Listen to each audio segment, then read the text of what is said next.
Halo, assalamualaikum warahmatullahi wabarakatuh. Jumpa lagi bersama saya di channel Mas Vincent. Oke teman-teman, jadi di video tutorial kali ini saya mengerjakan kulkas Polytron satu pintu tidak dingin ya. Dan ini baru saya kerjakan di bengkel.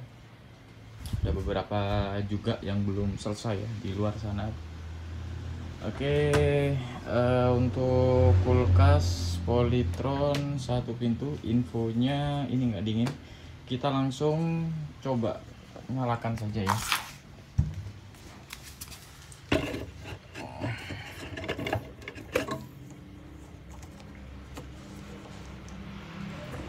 Oke, sebentar ya.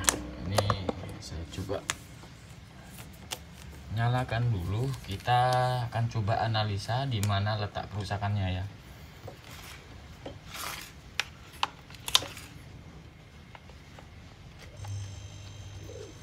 Oke, untuk mesin kompresor ini hidup ya.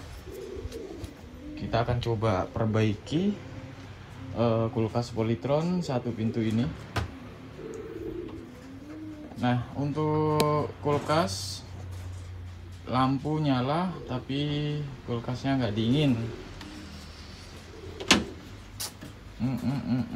Oke, seperti biasa teman-teman ya. Jadi seperti biasa, langkah awal yang perlu kita cek pertama itu kalau misalkan kulkasnya kalian nggak dingin ya, kita cek dulu mesin kompresornya hidup atau enggak.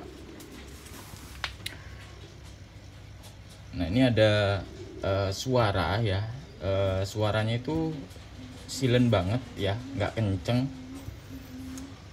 Ini kalau misalkan kita dengar dari dekat itu mesin kompresornya berputar ataupun jalan ya, artinya mesin kompresor ini nggak ada masalah.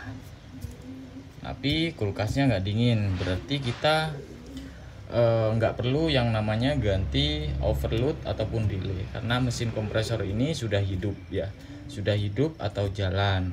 Kemudian selanjutnya yang kedua, kita cek di bagian freezer.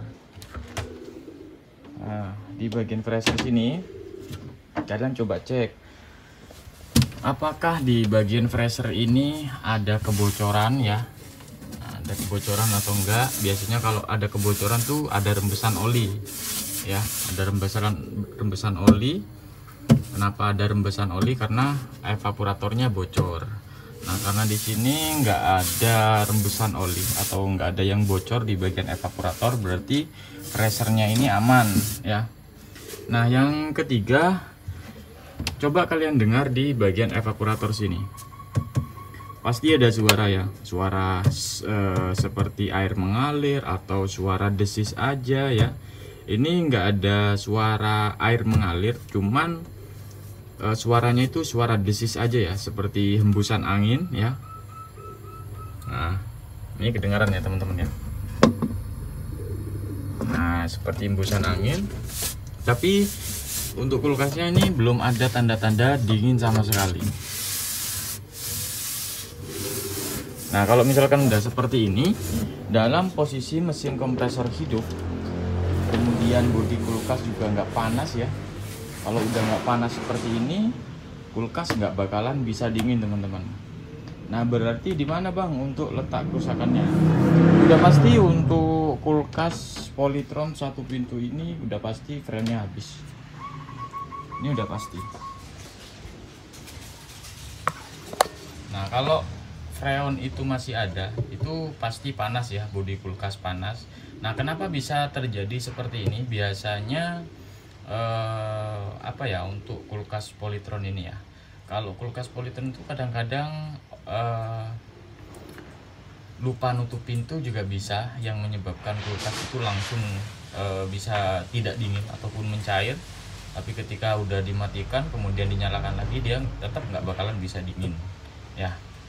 Kemudian untuk pengecekan selanjutnya,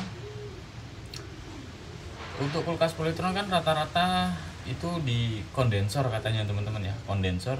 Tapi kita lihat dulu apakah kulkas Polytron ini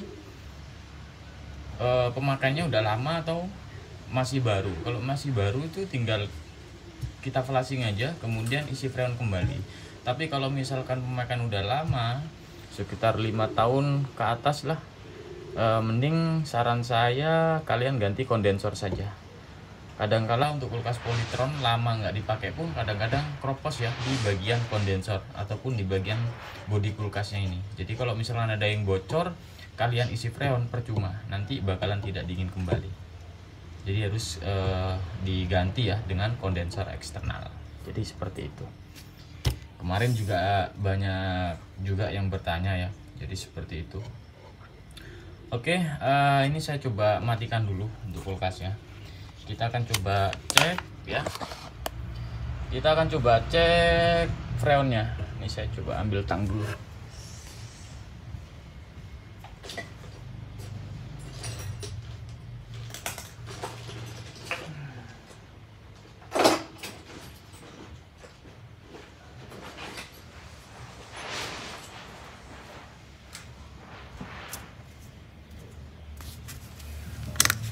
Oke, ini ya.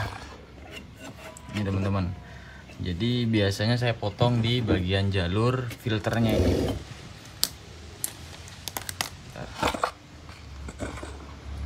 Nah, di bagian jalur filter ini saya potong. Ini ada freonnya enggak?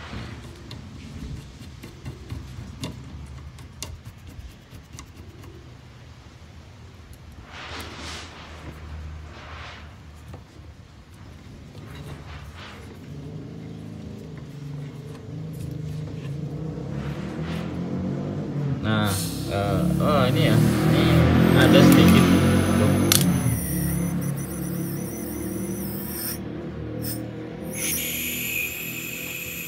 Ada sedikit teman-teman ya, sisa-sisa kayaknya. Oh, ada tuh.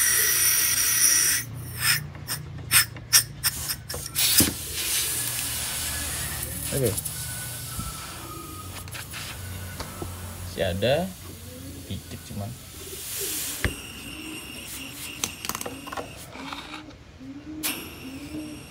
Oke.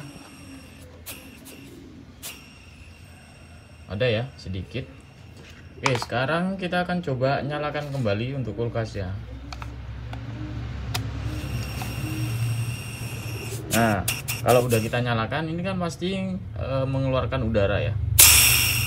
Tuh.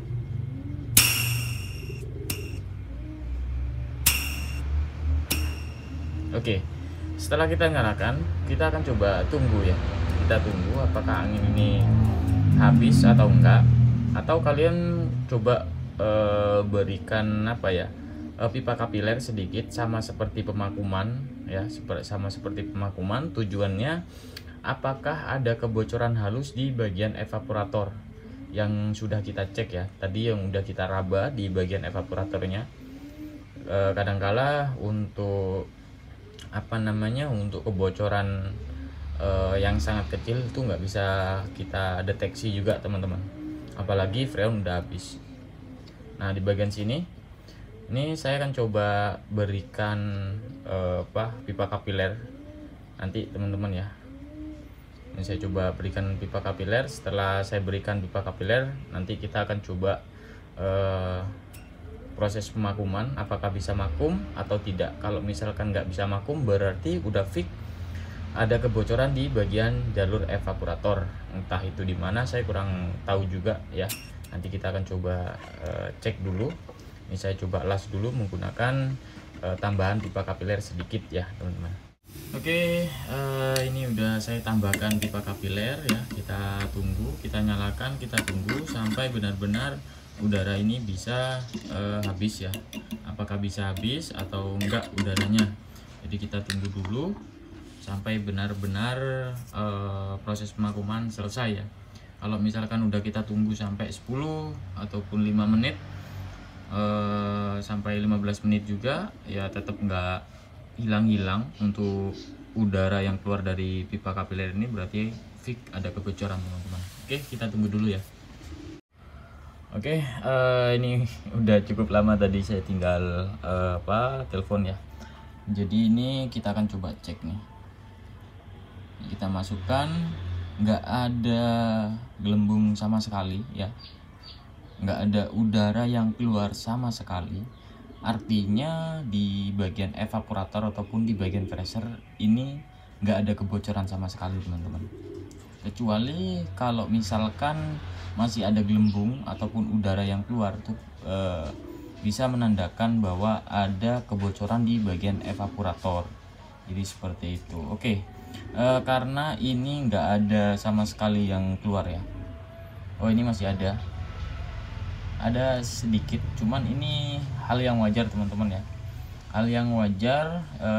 Maksudnya begini, maksudnya keluarnya itu tidak terus menerus ya, hanya beberapa menit ya ataupun detik keluduk, keluar gelembung itu, tunggu lagi, kadang keluar lagi. Nah itu biasanya ada oli atau apa ya di bagian evaporator yang bisa seperti itu teman-teman.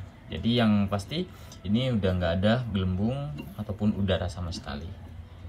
Nah jadi seperti itu. Oke, selanjutnya karena ini memang kulkas ini masih baru ya, masih baru juga, kita akan coba flashing aja. Kita flashing, kemudian nanti kita akan coba ganti filter, lalu pengisian freonnya teman-teman. Jadi seperti itu untuk pengerjaannya teman-teman ya. Oke, sekarang kita akan coba potong dulu di bagian jalur evaporator ataupun di jalur freshernya ya. Kita coba flashing lalu isi freon kembali.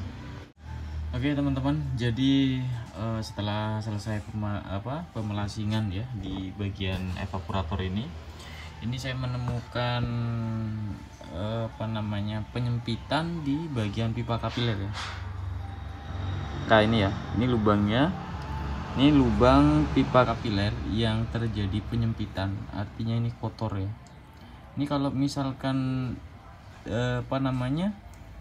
secara dilihat secara gimana ya, dilihat dari mata, kalau di kamera ini kurang jelas ya, artinya masih ada lubang, tapi ini lubangnya kecil banget, kecil asli kecil.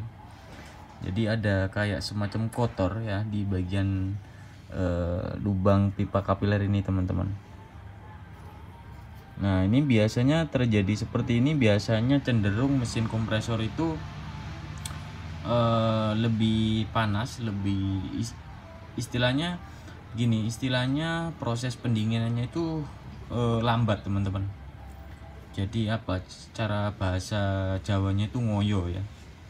Jadi berusaha kerja keras penuh untuk mesin kompresor ini untuk mendinginkan kulkas, karena ada sedikit penyumbatan ataupun penyempitan di bagian pipa kapiler. Jadi ini harus kita flashing menggunakan metil juga ya, sampai benar-benar bersih nanti teman-teman ya. Oke, saya coba bersihkan dulu. Oke teman-teman, jadi untuk filter udah saya ganti, kemudian untuk pipa kapiler juga udah saya flashing, evaporator juga sudah flashing, dan mudah-mudahan untuk pipa kapiler ini udah sedikit mendingan teman-teman. Ya pasti ada lah ya, kotor-kotoran pasti ada, nggak ikut semua, setidaknya itu sudah bisa mengurangi lah kayak gitu teman-teman ya. Tapi kalau kalian masih ragu ya, kalian ganti pipa kapiler aja teman-teman kalau misalkan ragu. Nah jadi seperti itu. Oke, tinggal pemakuman dan pengisian freon ya, nanti saya coba record kembali teman-teman ya. Oke teman-teman semuanya, ini udah ini udah selesai kita kerjakan ya, saya kerjakan. Namun di sini perlu saya sampaikan untuk teman-teman semua. Jadi gini teman-teman, jadi kemarin kan ada ada penyumbatan ya, nggak nyumbat sih, penyempitan di bagian pipa kapiler teman-teman ya. Jadi di bagian pipa kapiler ini kayaknya kurang terang. Nah di bagian pipa kapiler ini ada sedikit kotor di bagian sininya. Nah kemudian setelah itu saya udah bersihkan Ini mudah-mudahan ini bisa menjadi referensi ataupun bisa menjadi apa ya, ilmu untuk teman-teman semua bagi yang pemula. Tapi bagi yang udah master, jika ada kesalahan mohon dikoreksi teman-teman ya. Jadi seperti ini. Ini menurut pengalaman saya juga. Jadi setelah saya lakukan flushing di bagian pipa kapiler dan juga di bagian evaporator. Nah, kemudian saya ganti yang namanya filter ya. Tetap saya ganti filter, saya tetap ganti. Ini filternya nih. Nah, kenapa kok dipotong lagi, Bang? Nah, karena seperti ini. Ceritanya seperti ini, teman-teman. Jadi setelah pengisian freon, ini saya mengalami kebuntuan ya. Nah, untuk teman-teman semua, ini freon pagar 1. Sebelumnya saya udah pakai tinggal satu ini aja, dan sebelumnya ya belum pernah saya mengalami kebuntuan. Nah, hasil saya mengingat bahwa katanya freon yang Clea pagar 1 ini sering buntu atau ya kayak gimana lah. Nah, kayak gitu ya. Nah, setelah itu saya rubah nih teman-teman ya. Saya rubah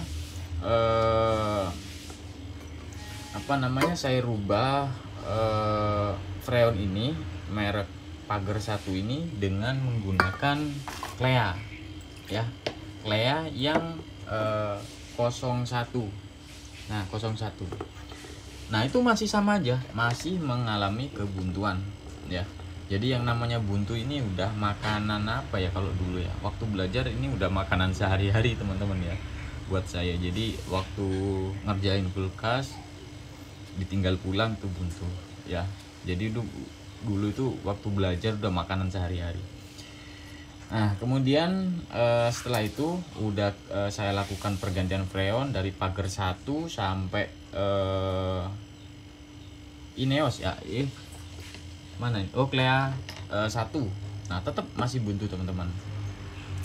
Nah, ini barulah saya berpikir bahwa ini nggak mungkin dari jenis freonnya teman-teman ya. Akan tetapi ketika saya potong di bagian filter yang udah saya pasang ini ada sedikit kotoran di bagian ujung pipa kapiler yang menuju ke evaporator. Nah, yang warna hitam ini teman-teman ya. Jadi ini warna hitam yang nggak tahu apa mungkin karena pengelasan saya kurang cepat ataupun terlalu lama ya. Nah, kalian bisa lihat teman-teman ya. Nah, setelah itu saya potong. Wah, mungkin inilah penyebab ataupun salah satu kenapa ketika pengisian freon itu sering buntu kayak gitu. Ada juga yang menggunakan freon diganti dengan freon R600 atau apa, itu enak Bang, nggak sering buntu. Itu belum pernah saya lakukan ya. Karena untuk mesin kompresor ini menggunakan freon R134A. Jadi kalau misalkan mau saya rubah menggunakan freon jenis R600 ya, saya harus ganti oli juga teman-teman ya. Karena saya pernah baca di website itu harus ganti oli gitu. Tapi kalau yang nggak ganti oli, saya belum pernah belum pernah praktek. Artinya praktek tuh belum pernah saya gunakan untuk saya sendiri ya. Kalau misalkan nggak ada masalah, baru saya bisa cara ini bisa saya keluarkan gitu. Nah, karena saya belum pernah ya, saya nggak pernah melakukan seperti itu. Nah, setelah saya ganti filter kembali, filter yang baru, kemudian saya pastikan untuk pipa kapiler bersih semua, pemasangan juga sangat teliti ya. Nah, setelah saya ganti filter, alhamdulillah di sini kulkas sudah tidak ada yang namanya kebuntuan lagi. Jadi coba kalian cek dulu apakah kebuntuan ini mengakibatkan karena waktu pemasangan ya. Karena kan kita nggak tahu, karena ini kan ada di dalam nih teman-teman yang nggak bisa kita lihat, jadi harus dipastikan lagi. Jadi jangan berharap mungkin freon inilah atau apalah kayak gitulah ya. karena nggak mungkin untuk freon ini, jenis-jenis freon ini ya mungkin udah dites lah mungkin lah teman-teman ya. Jadi ya kayak gitu, pasti ada perubahan lah kayak gitu. Oke, jadi sekarang ini udah udah selesai, dan juga ini semalam sampai malam saya juga ya. Ini berapa? Untuk ampere 0,5 ya, 0,5, dan kita akan coba lihat ya. Kita akan coba lihat hasilnya seperti apa. Ini durasinya panjang banget nih teman-teman. Mungkin kita lihat aja nanti kalau misalkan terlalu besar ya. Karena kalau sampai 1,5 giga itu lama banget ya. Jadi nggak kuat HP saya. Oke, ini udah selesai, dan ini hasilnya. Tuh. Wis, udah bagus, udah rata semua. Untuk pemelasingan ini di bagian evaporator ini kalian dibalik-balik aja teman-teman. Itu di video sebelumnya udah pernah saya bahas juga teman-teman ya. Oke, sampai sini paham teman-teman untuk masalah kulkas yang tidak dingin ya. Oke, mungkin itu aja untuk video tutorial kali ini. Semoga video ini bisa bermanfaat untuk teman-teman semua. Jangan lupa untuk like, share, dan subscribe. Assalamualaikum warahmatullahi wabarakatuh. Sampai jumpa di video selanjutnya.